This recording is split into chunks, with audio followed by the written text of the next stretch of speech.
So how do you control a nation's mind? It's a pretty chilling thought, isn't it? Normally, when we talk about national security, we picture physical borders, troops, and military hardware. But what does it actually take to wage a psychological war from the inside out? Today, we are diving into some explosive documents that suggest the absolute most dangerous battleground isn't on a map at all, it's an intellectual one. Welcome to this explainer. We're going to neutrally but bluntly unpack a series of highly sensitive investigative reports. And let me tell you, these dossiers pull absolutely zero punches. They're alleging a coordinated, multi-layered infiltration of Bangladesh's institutions by foreign intelligence, specifically Indian raw sleeper cells. We are talking about sweeping claims of information warfare, political sabotage, and literally the systematic brainwashing of children. So we're going to stick strictly to what these explosive sources actually claim and see what's really going on here. Here is our roadmap for today. We'll be covering 1. The infiltration allegations, 2. Cyber propaganda claims, 3.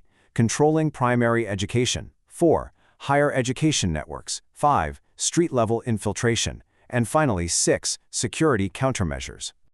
All right, let's jump right into Section 1, the infiltration allegations.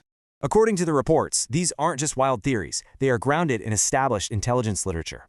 The investigators point straight to the memoirs of former high-ranking Indian intelligence officials, guys like Ashok Raina and B. Raman. The source documents claim these books openly admit to historical operations in Bangladesh using a tactic called asset creation, basically building a deep network of teachers, thinkers, and professionals who push a very specific foreign geopolitical agenda, all while hiding behind the guise of free thought. Moving on to Section 2, cyber propaganda claims. Now, this is where it gets incredibly specific. The investigation uses a classic 5 Ws and 1 H criminological framework to dissect what looked like a viral scandal. On the surface, you had Beauty Rainey Paul, a head teacher at a Fonchganj primary school, claiming she was the victim of cyberbullying by a UK-based expat named Heron. But the report bluntly alleges the whole thing was entirely staged. The investigators claim Beauty and Heron are actually known associates from the exact same political circle. They dismiss her claim of being a random victim as a flimsy cover story for a highly orchestrated drama. The documents frame this entirely as a deliberate A-team operation. Here's how they say it went down. Step 1, Hidran creates the spark with a manipulated video. Step 2, Peel instantly pops up on an overseas show called Bipple Talk to play the helpless victim. And the investigation explicitly labels Bipple Talk as a front operated by an Awami cyber cell.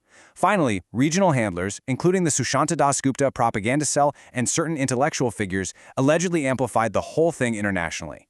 The report claims the sole objective of this information warfare was to manufacture a fake narrative of rising extremism just to divert global attention away from the ongoing genocide trials following the July Revolution.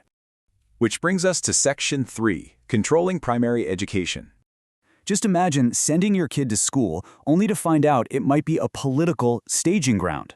The reports don't mince words here. They explicitly label this infiltration as a raw, sleeper network operating right inside primary schools. The documents assert that individuals like Beauty Rani Paul weren't just teachers, but actual sleeper assets managed by political handlers to create controlled chaos. And honestly, it gets much darker. The sources claim this network deliberately targets 7 to 8-year-olds. The investigators literally call these kids soft clay, alleging they were forced to wear political attire and fed manipulated textbooks to systematically brainwash them with foreign geopolitical narratives. This alleged strategy wasn't built overnight either. The reports map out a timeline showing how the Teacher Registration Authority, the NTRCA, was essentially hijacked. Back in 2015, hiring power was heavily centralized in Dhaka. The claim is that they did this to enforce mandatory political police verification, basically blocking any candidates with opposing views so they could inject ideological cadres straight into local schools. Fast forward to the 2024 revolution. The report notes a sudden mass disappearance of these specific teachers, who allegedly went into hiding the minute the regime fell. So you have this massive disconnect between what the public sees and what investigators claim was actually happening. On the surface, it just looks like local teachers providing standard primary education, right? But the report alleges these cadre teachers formed incredibly powerful associations that acted as political enforcers and vote riggers. They completely bypassed local education officers who, according to the documents, were just too terrified to even intervene. Let's scale things up to Section 4, higher education networks. The documents allege that this infiltration went all the way up to high-level academics acting as intellectual sleeper agents. They specifically point the finger at Professor Sheikh Hafizur Rahman Karzan from Dhaka University's Genocide Study Center. According to the Strategic Intelligence Report, just weeks after the August 5th revolution, Professor Karzan allegedly helped form an underground counter-revolution platform called Mancha 71. The dossier levels some unbelievably serious claims against this academic network, stating they actively try to sabotage the state on an international diplomatic level. They allegedly provided intellectual and legal shielding for the July massacres by pushing conspiracy theories, like a distorted claim about $27 million in foreign funding. On top of that, the report states they're actively lobbying foreign embassies to manufacture a crisis of legitimacy against the current government, trying to brand the interim reforms as totally illegal and vindictive.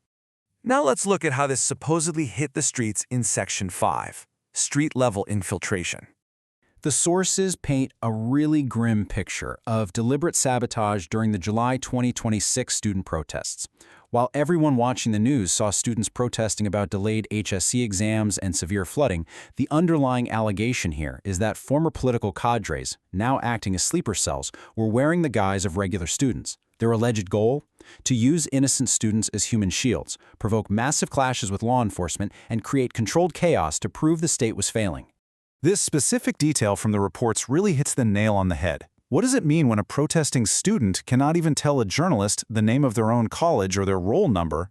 The reports highlight how on-the-ground journalists and real student organizers actually exposed these fake HSC candidates who had infiltrated the blockades. When reporters simply asked them what college they went to, these infiltrators gave completely irrelevant answers or literally ran away from the cameras. The report uses this as concrete proof of paid cadres attempting to hijack legitimate civic action. So, what do we do about all this? That brings us to Section 6, security countermeasures.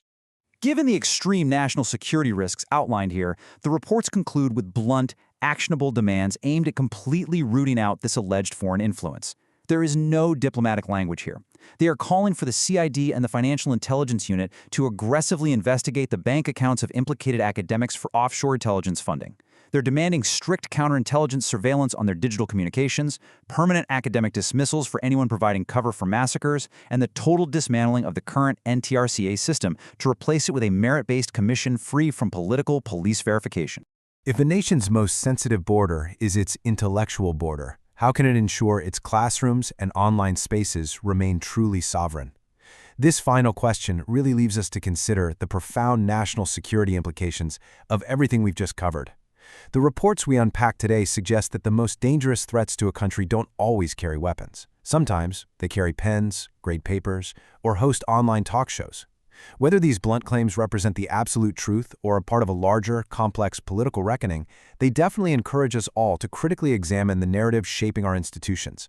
Keep asking the hard questions, keep looking closely at the structures of power, and thanks so much for joining me for this explainer.